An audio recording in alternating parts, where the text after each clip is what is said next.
need to introduce myself, and it's not about me, it's about this panel. I'm Hubert Joint. I head up the Center of Excellence at ESA. So we also focus on data analytics, econometrics, as well as spatial analytics. So it's all about using data to make decisions.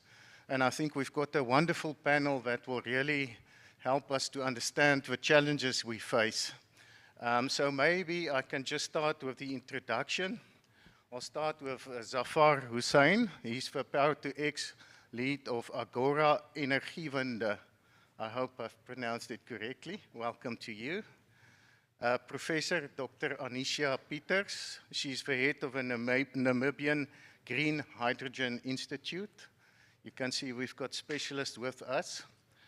Thomas Roos, I know you're not Dr. Thomas Roos. Principal Research Engineer at the CSIR. Celeste Renault. You are analyst at Meridian Economics. Welcome to you. And then Kesh Mudali, principal at Boston Consulting Group. You know, it's a very important discussion, and maybe, you know, about 2,000 years ago, a well-known person stated that opinion is the lowest form of human knowledge. It requires no understanding, and it requires no accountability. And the problem with any new technology, there will be lots of hype, lots of opinion. But we really need to understand the importance of data and also to understand the limitations of data, especially in a new emerging economy or emerging sector. So colleagues, we are looking forward to your responses. And I think I will allow each of you just 3 minutes, Thomas, to just give a broad overview of your involvement in green hydrogen and where you work and so on, that the audience also appreciate, you know, your experience in the field. And after you, then it can go over to Celeste, and so we will just take the team through the short introductions. Thank you. Over to you. Thank you very much. Thomas Roos, I'm a senior research engineer at CSIR, particularly interested in creating an evidence base for sustainable green hydrogen, primarily as an export commodity and for creating a new industry. So that it's important to establish, when we say at what price we can generate hydrogen, what do we mean by that? What are the input variables that went into that? And does the community trust you when you say this? And do they understand the boundary conditions? That's where I'm going to kick off. Thank you. Afternoon, everyone. I'm Celeste Renault. I'm from a small think tank and advisory firm called Meridian Economics. We do a lot of technical analysis and modeling, particularly in the power sector space. And obviously, given that, data is critical to pretty much all of the work that we do, and access to quality data, preferably in large amounts, is great. I think, you know, just reflecting on a really positive experience we've had over the past sort of 2 years or so since, you know, Eskom has initiated this new data portal where there's a lot of information around how our power system is operating. And this has been fundamental to a lot of the modeling work in the space. We've been able to validate some of the assumptions that we previously, you know, we just had to kind of guesstimate or make informed assumptions. We've now been able to validate them. And it's really fostered a lot of learning in this environment. But I guess another thing that's really important to us is, you know, in addition to quality data, we also need to think about how we use that data. And so therefore the analytical approach and the tools that we use are equally as important when communicating outputs from this data to decision makers. So I'll kick off there. Thanks. Yeah, thanks, Celeste. So hi everyone, my name is Kesh Madali. I'm a principal in Boston Consulting Group's Johannesburg office. So we've been doing a lot of work in the sort of broad climate and sustainability space in South Africa for the last 2 years. We've partnered with the NBI on trying to chart, what South Africa's net zero roadmap could look like. And as part of that, did a lot of work also using some of the great data that's on the ESCOM portal to also model, what the power system could look like. And so we've taken sort of a national approach towards looking at how data can be used to almost elevate the key trade-offs you need to make, from a government perspective, but also from an industry perspective. And then we work with clients as well to try and figure out how they can take that data, but also gain a bit of a competitive advantage through insight, right?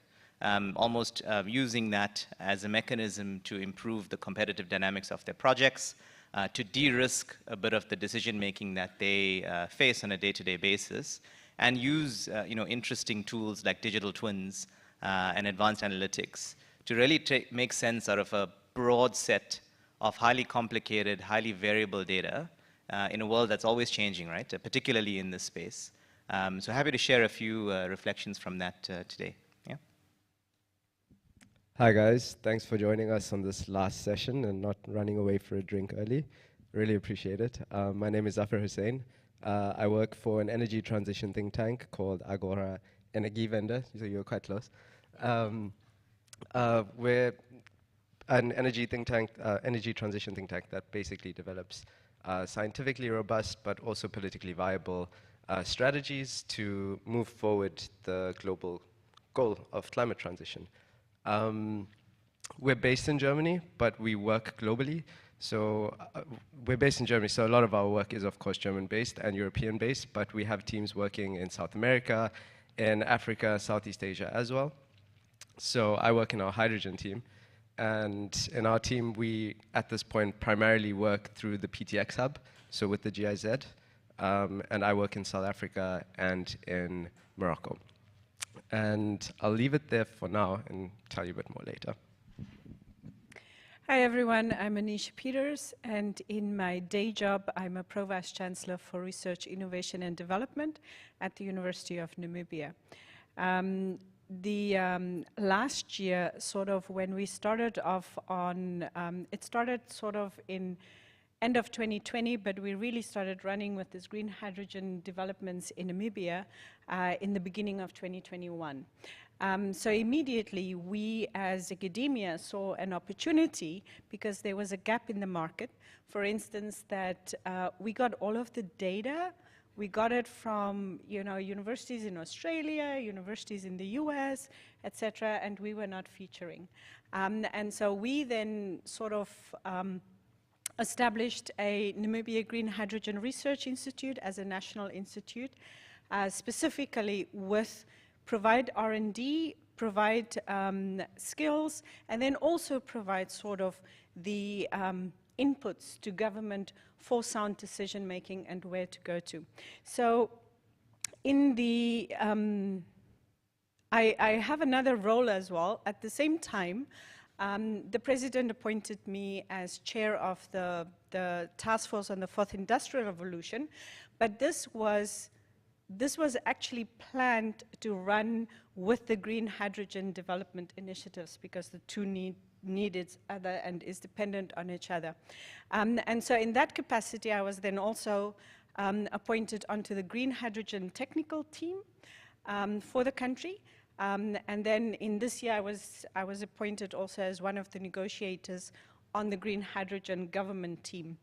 I am no expert in green hydrogen. I have to make that distinction. I'm a computer scientist by specialization, but I had to learn very quickly and very fast about what the heck is going on and what are we talking about. But in the Research Institute, it's envisaged with 6 centers, and each one of those centers have special sort of functions. So the first one looks at, it's a green hydrogen production center, and we're looking at everything from desalination, wind, solar energy, electrolysis, etc. The second one is for storage and new materials development and delivery. The third one is for fuel cell technologies and mobility. And then I want to highlight the fourth and the sixth one. The fourth one is actually for local use of hydrogen and ammonia, and then it's also for all of your social science sort of subjects, because we're taking a holistic look at the green hydrogen value chain. So it's community, societal impact, it's education, it's environment, everything. And then the last center is focusing on emerging and digital technologies, and this is then where this discussion comes in, because we're looking at everything data, et cetera, in there. Thank you. Thank you, and I think we can just give him an applause for availing themselves to us, you know, to come and talk to you guys, and also for the sponsor of this session, you know, the International Power to X Hub. We also thank you. So, you know, let's perhaps now go into the detailed discussions. I think everybody's interested to hear, and let's start with Zafar. In terms of a German think tank, can you perhaps just explain in terms of interesting flagship projects that you're currently busy with, and also your learnings and experiences dealing with, you know, green hydrogen as a new technology? Thank you. So as a team, we've been working on the hydrogen topic for a while now. Starting off more from a German-centric perspective, looking at the demand side, what's really a sustainable use of the molecules, where we should be directing it, what's best for the climate, what are good ideas, bad ideas, and maybes. I'm sure you know what people are proposing to use it for everything and anything under the sun at this point. So really that was our initial angle, to just really get clarity on, you know, where the opportunity lies and where the molecules should be directed. And in more recent times, in our current projects working in South Africa, we have two projects that we're currently working on. Well, one that we're currently working on and one that we will be working on next year. So the way that these two work is that we're focusing on one project really focuses on export, and the other one more on regional use of molecules and electrons, and trying to find a balance between these two components.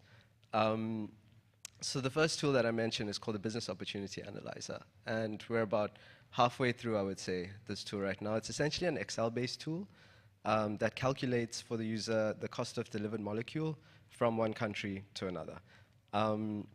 The idea being it's quite pre-feasibility level assessment, so developers will have their own tools that will do this for them. But what we're trying to achieve here is to provide something that will give you a relatively accurate assessment with a very low barrier to entry. So aimed at a policymaker or a decision maker that can very easily understand his country's competitive advantage in the market. So we'll model a range of PTX molecules, so pretty much all of them. And what the tool will show the user is so a cost breakdown of what makes up the cost of the landed molecule, and it will also compare that user's country to a range of their competitive countries, so their competitors. Yeah, so it will also match you to do a market scanning, so it'll show you what other markets might be attractive for your country. And that will be available as open source or data that can be accessed once completed? Absolutely, it will be open source. For this tool, we're actually running a stakeholder engagement workshop on the 15th of next month. So the strategy that we took is to first develop the tool and then get the data right afterwards. And South Africa, Argentina, and Morocco are our three deep dive countries. So we'll have default data for a lot of different countries, but for these three specific countries, we really want the data to be quality, the input data to be high quality, to give as accurate as possible number, the output. So what we're asking is, well, we'd really appreciate for stakeholder engagement during this workshop, for data validation, and also just feedback on how you see the tool and how easy, what the barrier to entry would be for you to use this tool. So there'll be several modes of operation as well in the tool. The first one is super easy, click, click, it'll give you an answer. Or you can edit it manually and put in your own values to give you a more accurate output if you'd like. No, thank you. I think the audience will also follow up with you because it's very important that we start sharing information. Kesh, you have significant experience in decarbonizing some of the sectors in South Africa, and you've done a significant amount of analysis. So perhaps you can just share some of your key lessons and some of the challenges you had to deal with, and what will be applicable as lessons learned from your perspective. Thank you.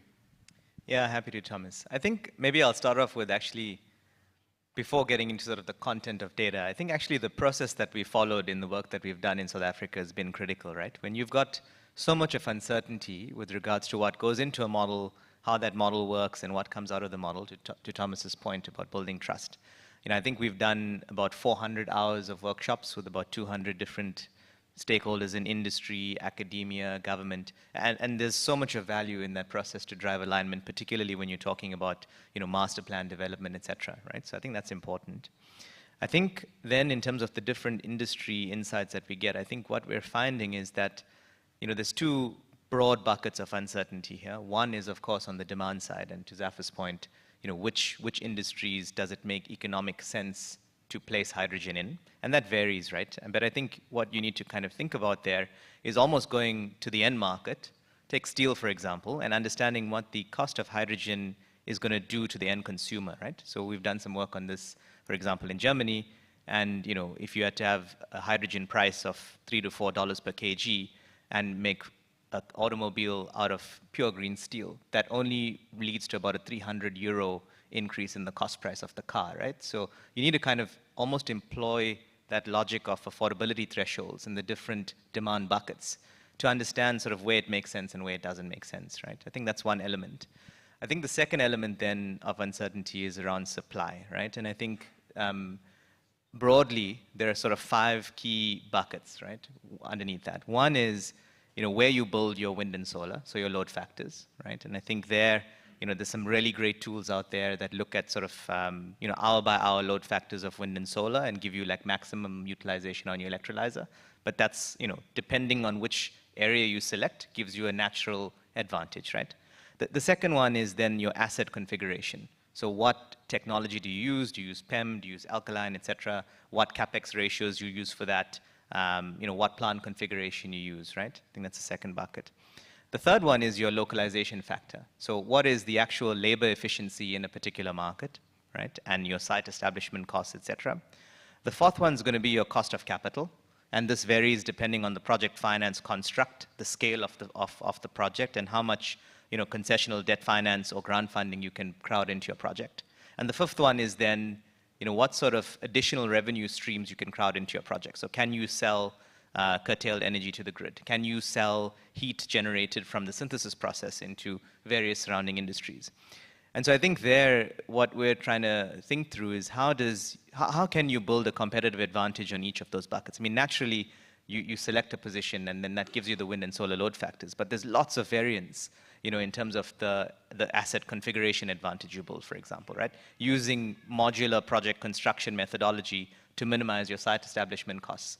Those are the things that I think if you want to differentiate yourself and build a competitive advantage in the space as a supplier, is kind of what we're trying to interrogate now. Yeah.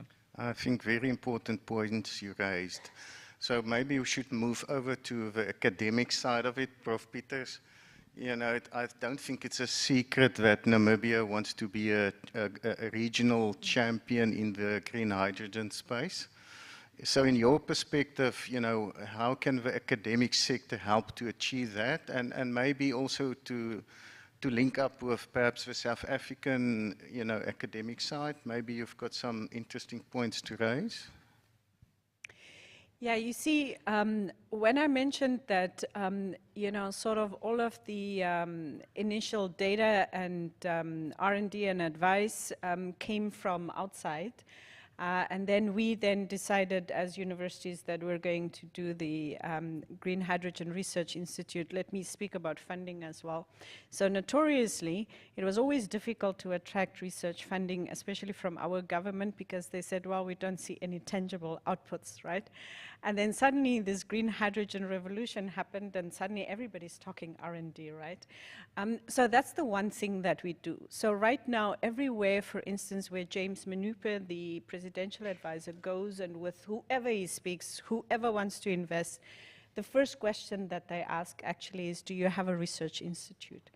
And that research institute, so everybody gets thrown over to us, and we talk to everybody, and then we conclude on what the research should be.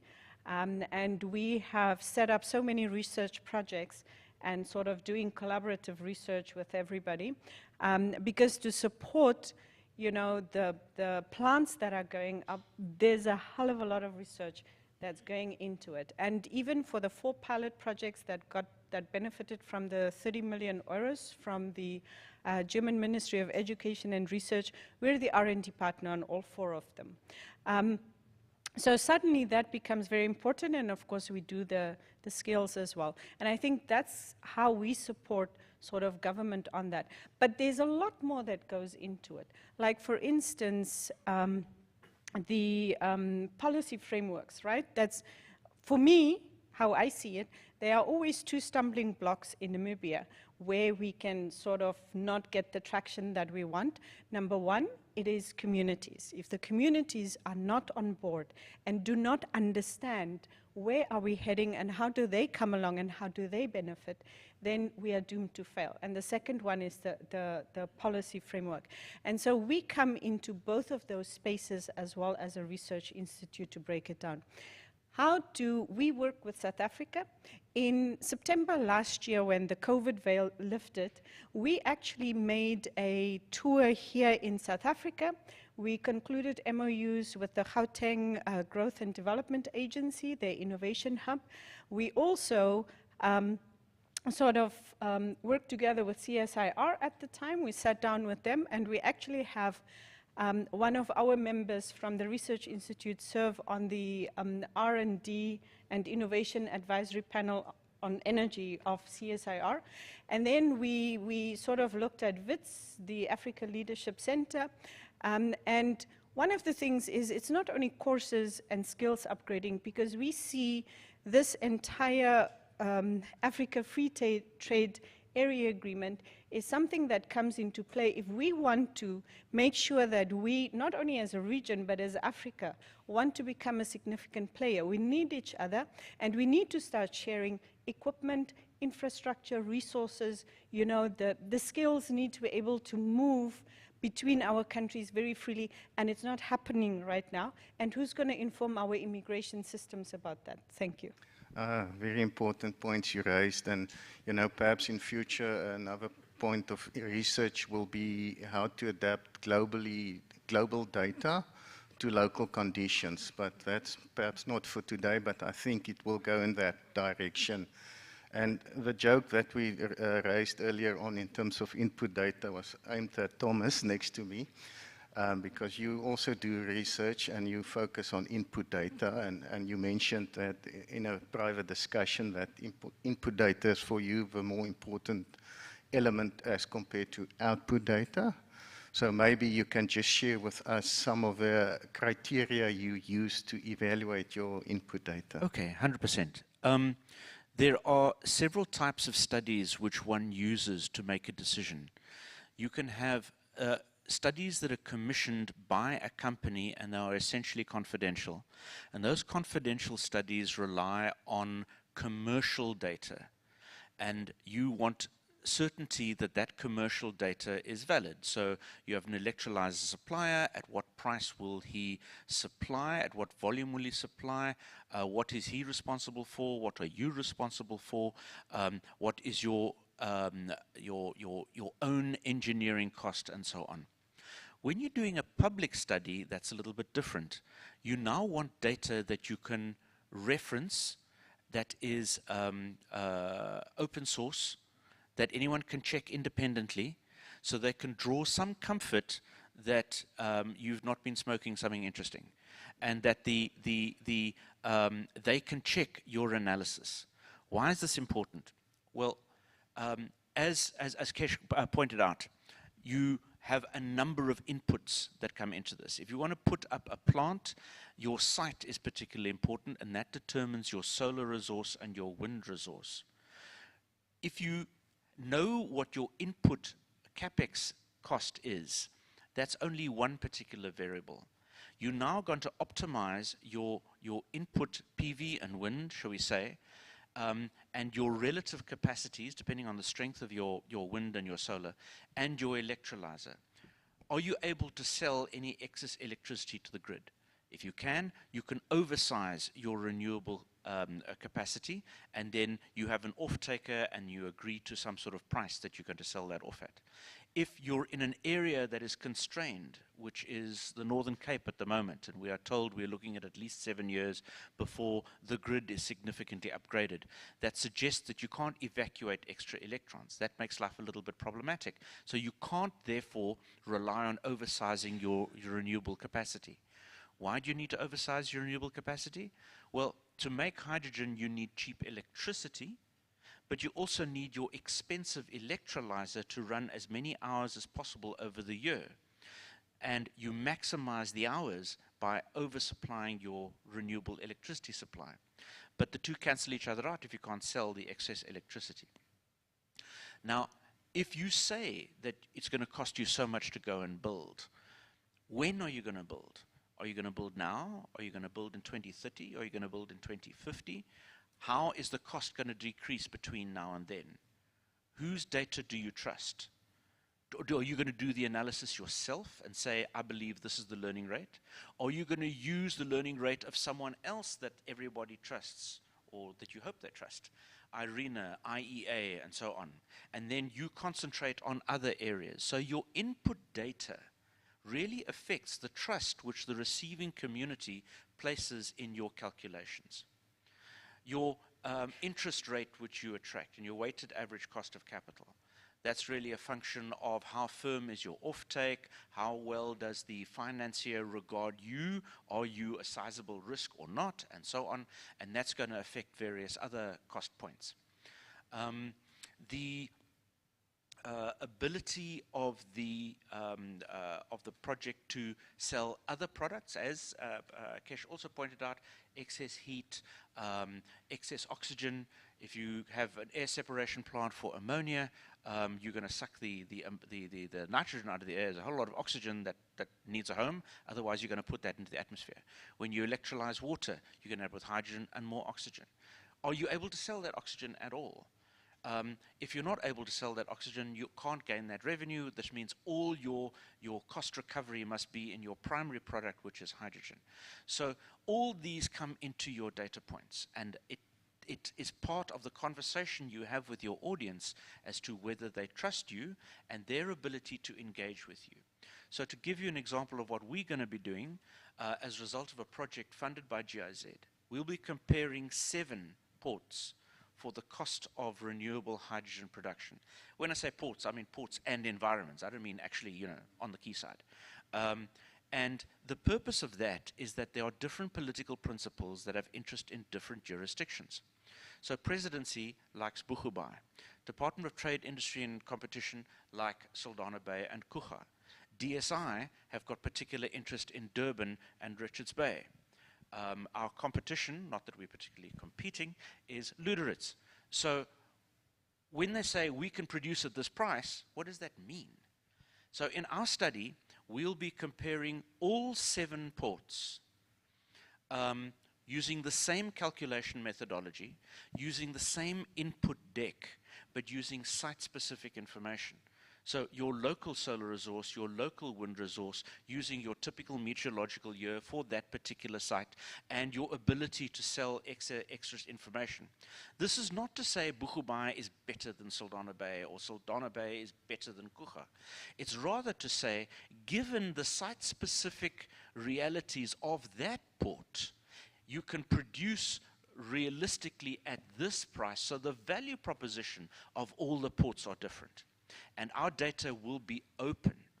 You will see all our input analysis. You will see all our assumptions.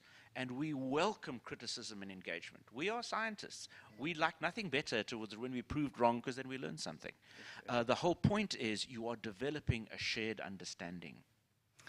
Thanks a lot, Thomas. And I think, it's also important that people will have access to everybody's, emails or at least their website, so that they know how to access that research. But, communication is also important, like you just shared. And I've got good news for you.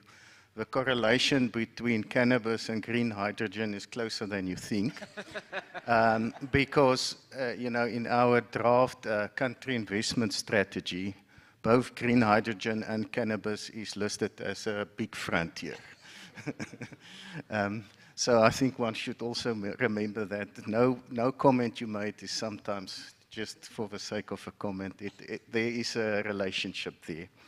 And I think the last question is for the ladies again. I've seen quite a number of, let's say, hype and economic reports promising major job creation in the energy sector. I've seen some numbers where people claim this green hydrogen will raise about 1 million jobs in the South African economy.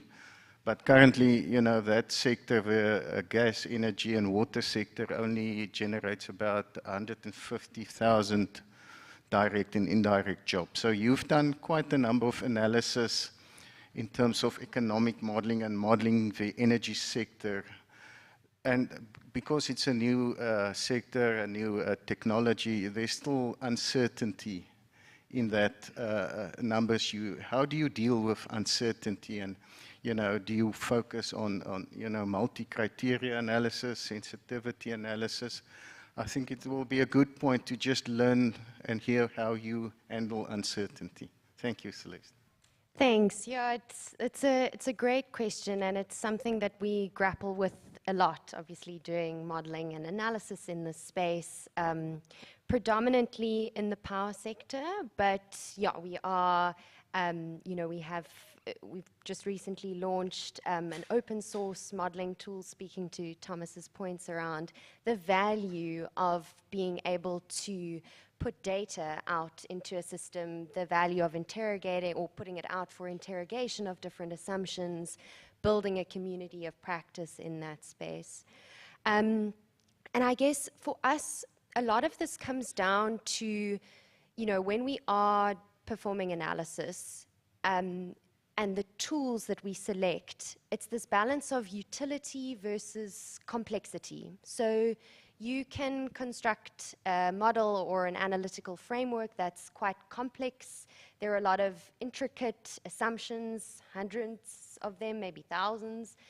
And those models are often quite exclusionary. It's, there might be only a certain number of people in the country that are able to run them. They have, large computational requirements, so they take a long time to run. You might only be able to run a number of scenarios under time constraints.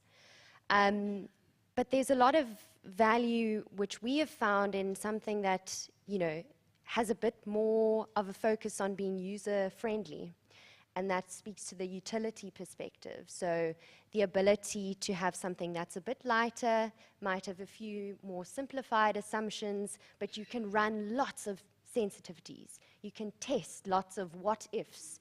You can maybe involve decision makers in those modeling or scenario modeling exercises to define some of these what-if type of questions. And really the value of that is the ability to then map out the space. Modeling, at the end of the day, it's a thinking tool. It's a revealing tool. You learn a lot through that process. And that ability to scope out the area, to be able to understand, there are certain scenarios or certain interventions that are robust under a number of different scenarios and a number of different sensitivities, is really where you start to identify measures that could be useful in our inherently uncertain world. Oh, wonderful. Thank you. Perhaps we have time for about 2 questions to the audience.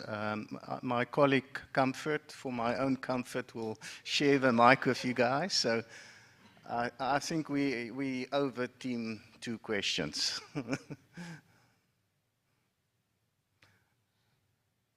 Nothing. Okay. Thank you, Comfort.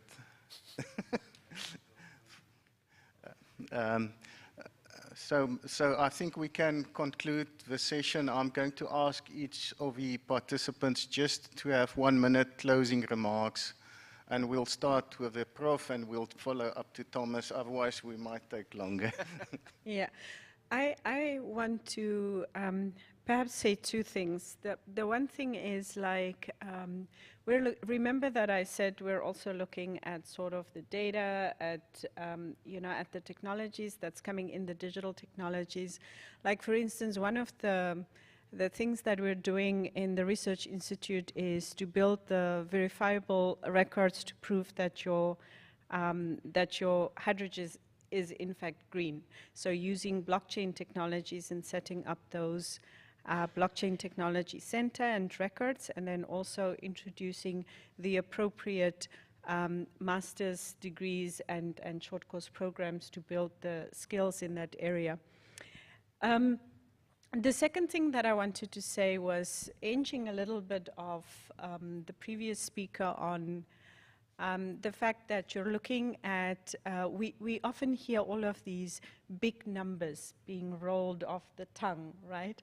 So we have, in Namibia, we have CMB Tech, busy. We have, HTF Energy. They're in different places. And then we have the big project on Hyphen.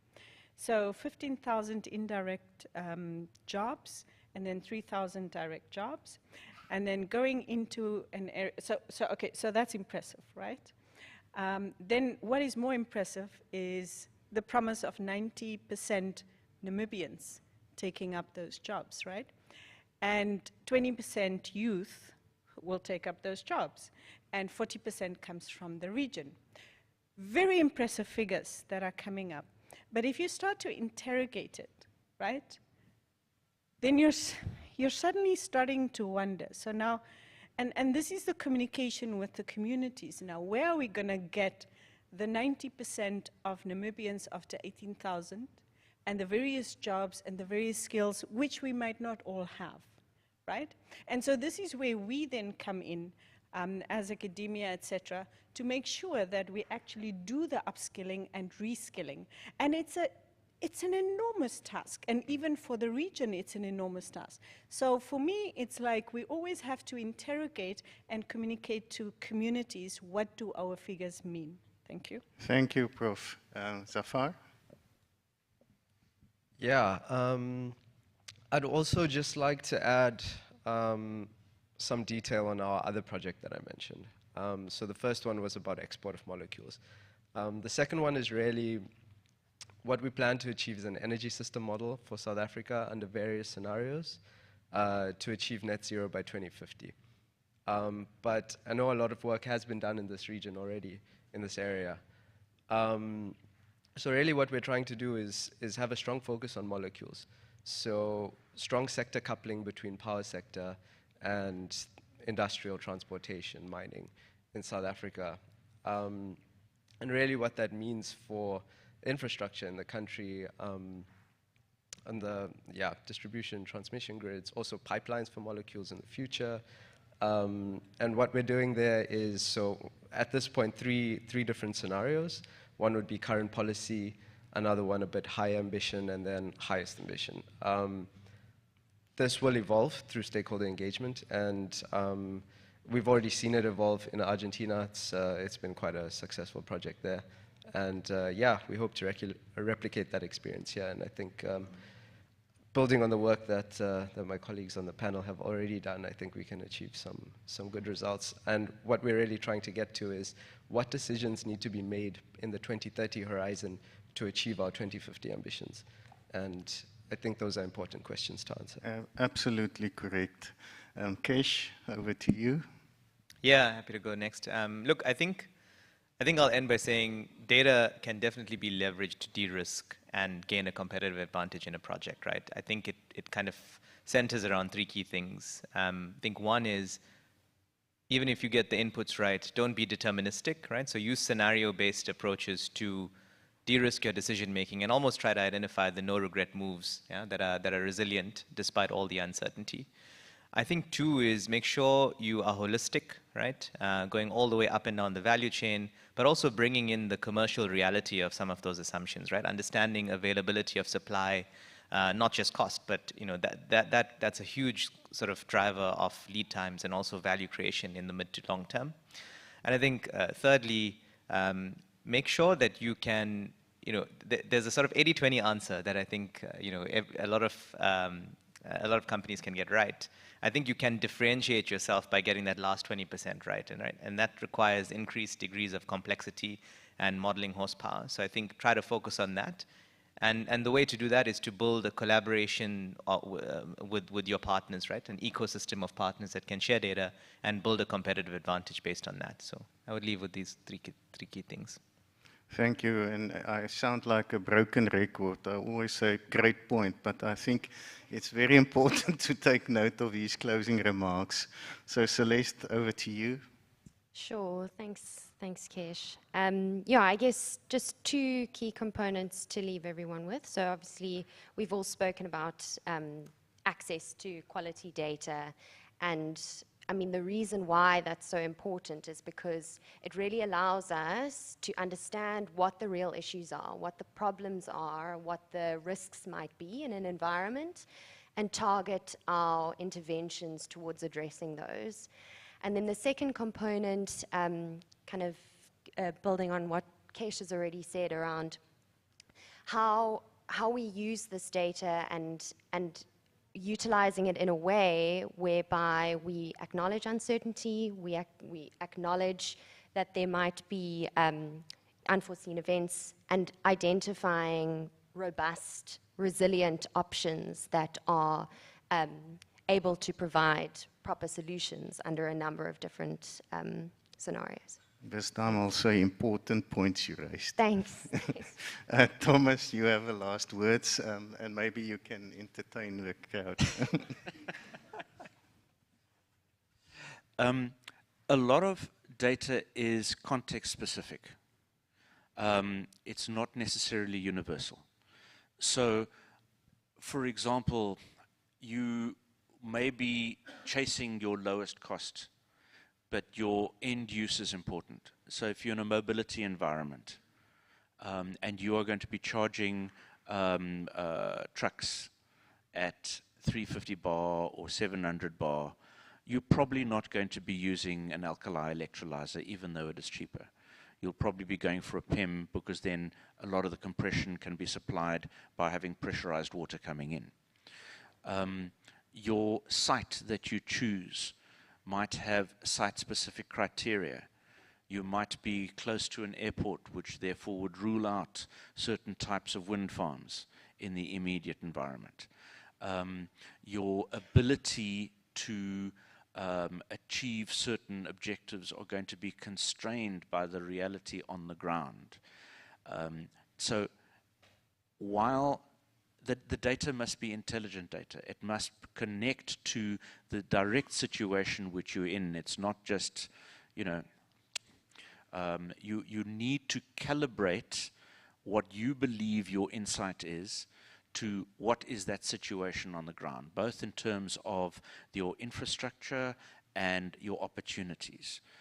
It's no good saying you can have the cheapest electricity, and you may even have an off-taker prepared to take your excess electricity. But if all the substations have been consumed, even if you have electrical power lines, well, you're stuck now. Now you've got to go and add new substations, and that changes your whole cost. So therefore, context is everything, and try and have as contextually relevant data set as possible. Thank you, panel. I think you've been I know you've been a great panel, and definitely very important points to learn, that we learned from you guys, and that we will also follow up in terms of the research that's currently taking place. So I would really like to thank you guys, as well as our host, the International Para2X Hub. And can I ask the audience just to say thanks to these great people? And now you can leave. Thanks very much. Partnership with the Republic of South Africa, German Corporation, Infrastructure South Africa, and the Digital Council.